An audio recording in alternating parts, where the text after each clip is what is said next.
ಇಲ್ಲಿ ನಾನು ಈರುಳ್ಳಿ ಮತ್ತು ದಪ್ಪ ಅವಲಕ್ಕಿಯನ್ನು ತೊಗೊಂಡಿನ್ರಿ. ಈ ಈರುಳ್ಳಿಯನ್ನು ಉದ್ದುದ್ದಾಗಿ ತೆಳವಾಗಿ ಕಟ್ ಮಾಡಿಬಿಟ್ಟು ತೊಗೊಂಡಿನ್ರಿ. ಈಗ ಫಸ್ಟ್ ನಾನು ಈ ಅವಲಕ್ಕಿಯನ್ನು ಏನು ಮಾಡ್ತೀನಿ ರೀ, ತೊಳೆದ್ಬಿಟ್ಟು ತೊಗೋತೀನಿ ರೀ ಇದನ್ನು. ಈಗ ಆ ಈರುಳ್ಳಿಯನ್ನು ನಾನು ಕತಕ ಸೈಡಿಗೆ ಇಡ್ತೀನಿ ನೋಡಿ. ನಾನು ಸ್ವಚ್ಛ ಮಾಡಿ ಇಟ್ಕೊಂಡಿರುವಂಥ ಅವಲಕ್ಕಿಯನ್ನು ತೊಗೊಂಡಿದ್ದೀನಿ.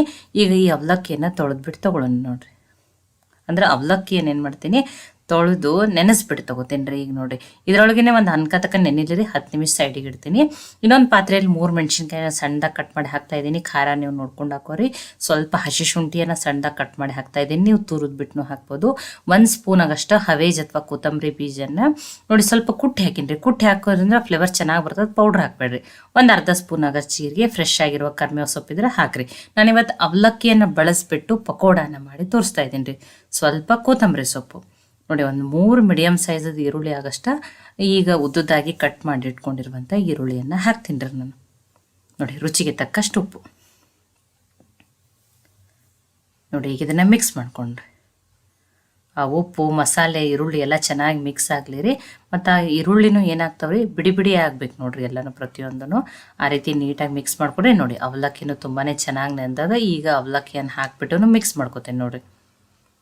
ನೋಡಿ, ಇವತ್ತು ಅವಲಕ್ಕಿಯನ್ನು ಹಾಕಿಬಿಟ್ಟು ಸೋಡಾನ ಬಳಸ್ತೇನೆ ಪಕೋಡಾನ ಮಾಡಿ ತೋರಿಸ್ತಾ ಇದ್ದೀನಿ ನೋಡಿರಿ. ಆ ಅವಲಕ್ಕಿಯನ್ನು ಮಿಕ್ಸ್ ಮಾಡ್ಕೊಂಡಿದ್ದೀನಿ ನೀಟಾಗಿ. ಆ ಈರುಳ್ಳಿ ಮಸಾಲೆ ಜೊತೆ ಮಿಕ್ಸ್ ಮಾಡ್ಕೊರಿ. ಈಗ ಇದಕ್ಕೊಂದು ಸ್ವಲ್ಪ ಅರಿಶಿನ ಹಾಕ್ತಾ ಇದ್ದೀನಿ. 1/4 ಟೀ ಸ್ಪೂನ್ ಆಗಷ್ಟು. ಒಂದು 4 ಸ್ಪೂನ್ ಆಗಷ್ಟೇ ಅಕ್ಕಿ ಹಿಟ್ಟನ್ನು ಹಾಕ್ತಾ ಇದ್ದೀನಿ ರೀ. 4 ಸ್ಪೂನ್ ಆಗಷ್ಟೇ ಕಡಲೆಬೇಳೆ ಹಿಟ್ಟನ್ನು ಹಾಕ್ತಾ ಇದ್ದೀನಿ ರೀ ನಾನು. ನೋಡಿ, ಇದನ್ನು ಮಿಕ್ಸ್ ಮಾಡ್ಕೊಂಡ್ರಿ.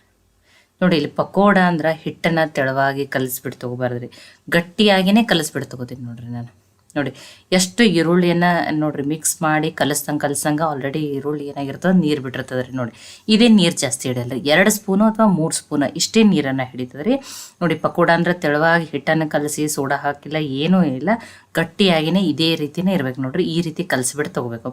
ಈರುಳ್ಳಿ ಆಲ್ರೆಡಿ ನೀರು ಬಿಟ್ಟಿರ್ತದೆ ರೀ, ನೀರು ಜಾಸ್ತಿನೂ ಹಿಡಿಯಲ್ಲ. ನೀವು ಒಮ್ಮೆಲೆ ನೀರನ್ನು ಹಾಕೋಬೇಡ್ರಿ. 1 ಸ್ಪೂನನ್ನು ಅಷ್ಟೇ ಹಾಕ್ಕೊಂಡೇ ಇದೇ ರೀತಿ ಹಿಟ್ಟನ್ನು ಕಲಿಸ್ಬಿಟ್ಟು ತೊಗೋರಿ.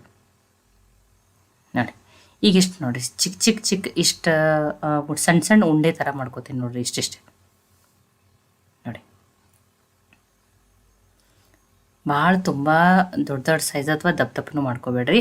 ನೋಡಿ, ಬೇಗನೆ ನೀವು ಒಳಗೆ ಒಂದೊಂದ್ಸಲ ಏನಾಗ್ತದೆ, ಹಿಟ್ಟು ಹಾಗೆ ಹಸಿಯಾಗಿ ಉಳಿದ್ಬಿಡ್ತದೆ. ಚಿಕ್ಕ ಸೈಜದ್ದು ಮಾಡ್ಕೊಂಡ್ರೆ ಬೇಗನೆ ಕರೆದೂ ಬಿಡ್ತಾವ್ರಿ. ಈಗೆಲ್ಲನೂ ಉಳಿದಿದ್ದನ್ನು ಇದೇ ರೀತಿಯೇ ಏನು ಮಾಡ್ತೀನಿ, ಒಮ್ಮೆಲೆ ರೆಡಿ ಮಾಡ್ಕೋತೀನಿ ರೀ. ನೋಡಿ, ಆಲ್ರೆಡಿ ಎಣ್ಣೆನೂ ಕೈಲಿಗಿಟ್ಟಿನಿ, ಎಣ್ಣೆನೂ ಚೆನ್ನಾಗಿ ಕಾಯ್ದದ ನೋಡಿ.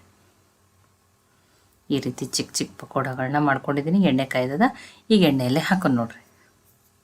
ಒಂಚೂರೂ ಎಣ್ಣೆ ಹಿಡಿಯಲ್ಲ, ತುಂಬಾ ಗರಿ ಆಗಿರುವಂಥ ಪಕೋಡ ಬರ್ತಾವೆ. ನೀವು ಒಂದ್ಸಲ ಅವಲಕ್ಕಿಯನ್ನು ಹಾಕಿ ಈ ರೀತಿ ಪಕೋಡನ ಖಂಡಿತನೂ ಟ್ರೈ ಮಾಡಿ ನೋಡ್ರಿ.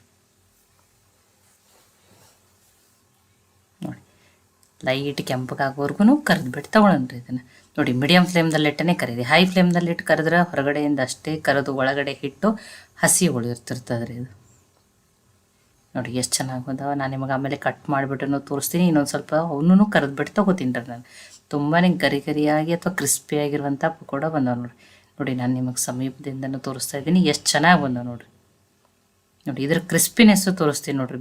ಬಿಸಿ ಮೆಣಸಿನ್ಕಾಯಿ ಜೊತೆನೂ ಇದನ್ನು ತಿನ್ಬೋದು ನೀವು. ನೋಡಿ, ಎಷ್ಟು ಕ್ರಿಸ್ಪಿಯಾಗಿ ಬಂದವ ಅಂತೇಳಿ. ಒಂಚೂರೂ ಎಣ್ಣೆ ಹಿಡಿದಿರಲ್ಲ. ಮುರಿದು ಬಿಟ್ಟನ್ನು ತೋರಿಸ್ತೀನಿ ನೋಡಿರಿ, ಎಷ್ಟು ಚೆನ್ನಾಗಿ.